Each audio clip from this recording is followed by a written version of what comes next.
9, last one, 10.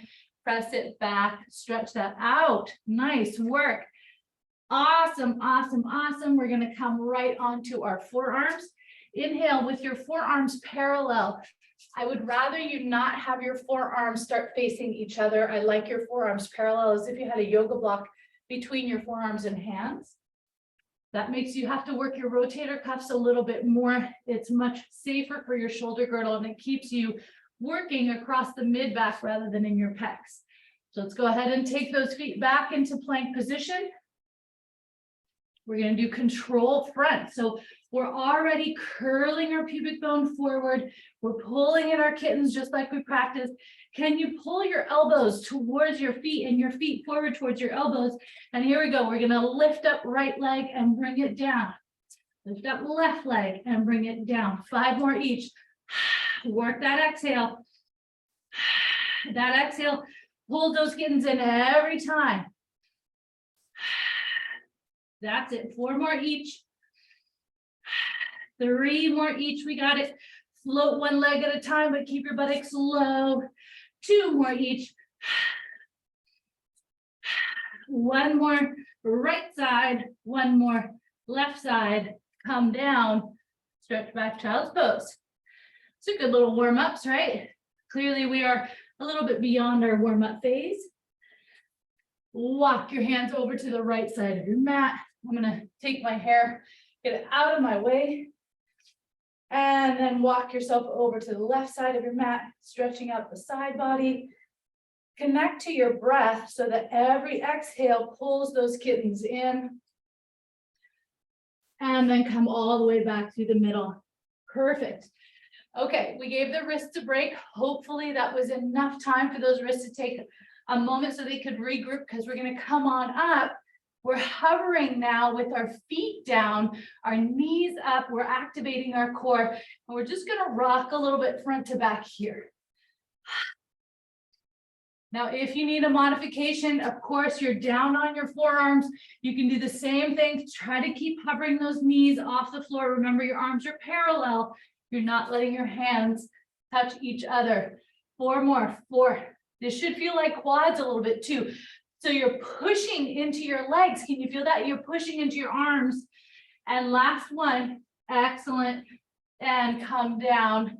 This time, we're going to do the same exercise with the ball between the inner thighs. So I'm going to put the ball between my inner knees. You can put it all the way up between your inner thighs, up at your kind of pelvic girdle area.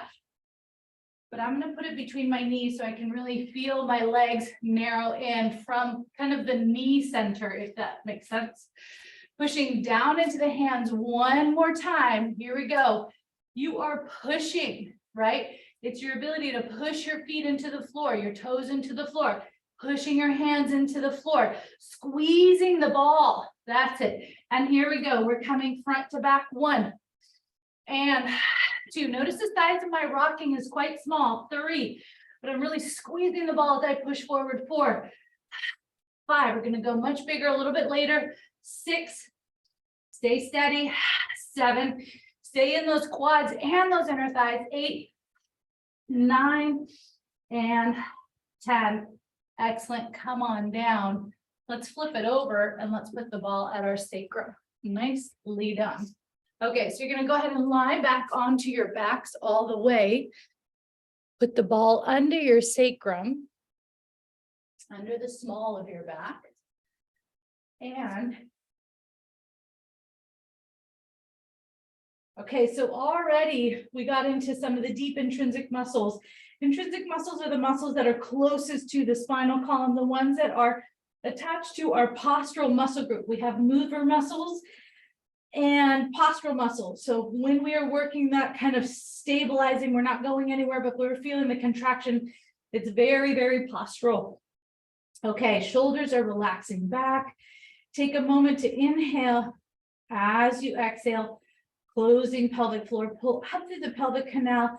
And again, pull in those kittens and curl your pubic bone to the ceiling, but actually press your sacrum. So if our theme is push and pull, I want you to actually physically press your sacrum into the ball as you pull your pubic bone towards your head.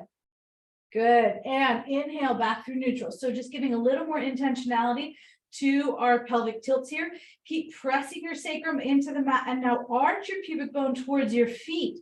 So I'm reaching and stretching. I'm pulling my trunk into this elongated position. I'm pressing my sacrum into the ball on purpose, and then I'm really curling my pubic bone. And I can think of pulling my pubic bone towards my breastbone. So I'm shortening the space in the front of my body. Keep pressing the sacrum into the ball, and then arching the pubic bone away towards your feet. So I'm pulling my whole trunk in the front open one more time and curl. But think more of the pressing into the sacrum and the pulling your pubic bone towards your sternum and pressing into your sacrum, and then pull your pubic bone towards your feet and then come back to center. And now just tip side to side. So try to keep your feet really quiet, your knees really quiet. So what's moving is just the pelvic bowl as it's tilting from side to side. This is going to come in handy when we do our tabletop pelvic tilt series. All right, so from here, I want you to press your sacrum into the ball and really press down on the right side. And then keep pressing deeply into the sacrum and press down onto the left side. So I'm pressing down on my left, which means I'm lifting my right. So I can think of pulling up my right side as I press down into my left. Come back through the center. And now I'm really pressing down on the right side as I lift up through my left. Right? And I'm going side to side. That's it. Can you keep the intention strong? So there is a press, there's a push down on one side and a pull up on the other. And as we're doing that, we really feel the width of our pelvic bowl. Excellent. And then come all the way back to center. Just really smoothly, easily go around in a circle a couple of times in one direction.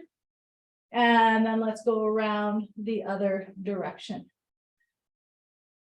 Really good. And then come all the way off the ball, move the ball out of the way. And interlace your fingers at the base of the skull. Inhale to prepare as you exhale.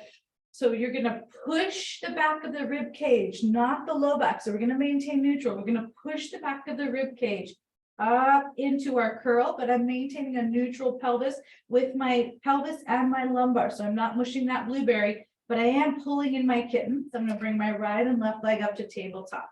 Go ahead and tap the right foot down and bring it up and change other side. So can you keep pressing into your sacrum and your back rib cage as you're alternating your legs? Exhale down and bring it up. Inhale at the top, other side. Exhale down and bring it up. Inhale, exhale down and up. One more each side. Warming up these deep muscles. Very good. Lie back down and rest a moment. Inhaling here. Moment's over. Keep your legs in tabletop. As you exhale, this time you're going to nod your head and curl up and use your hands to push against your thighs.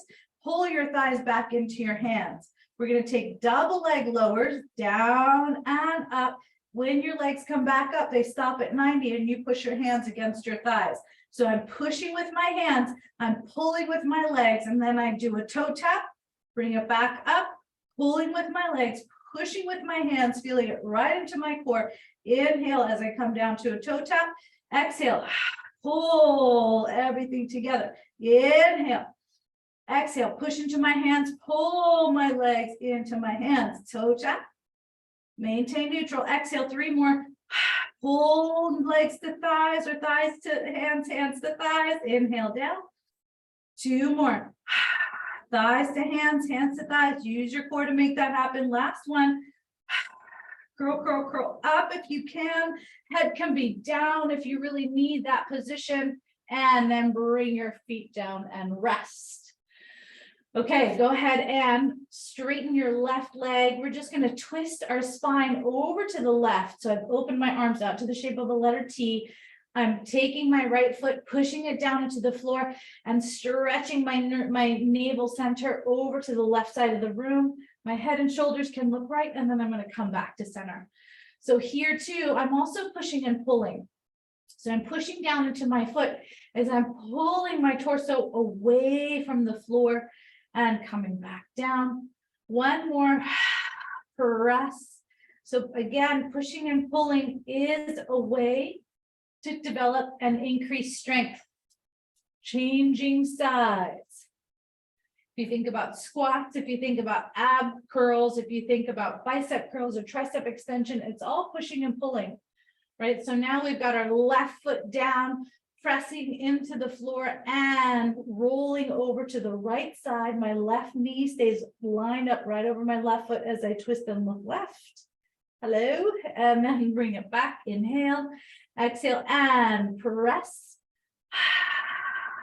Twisting to the right.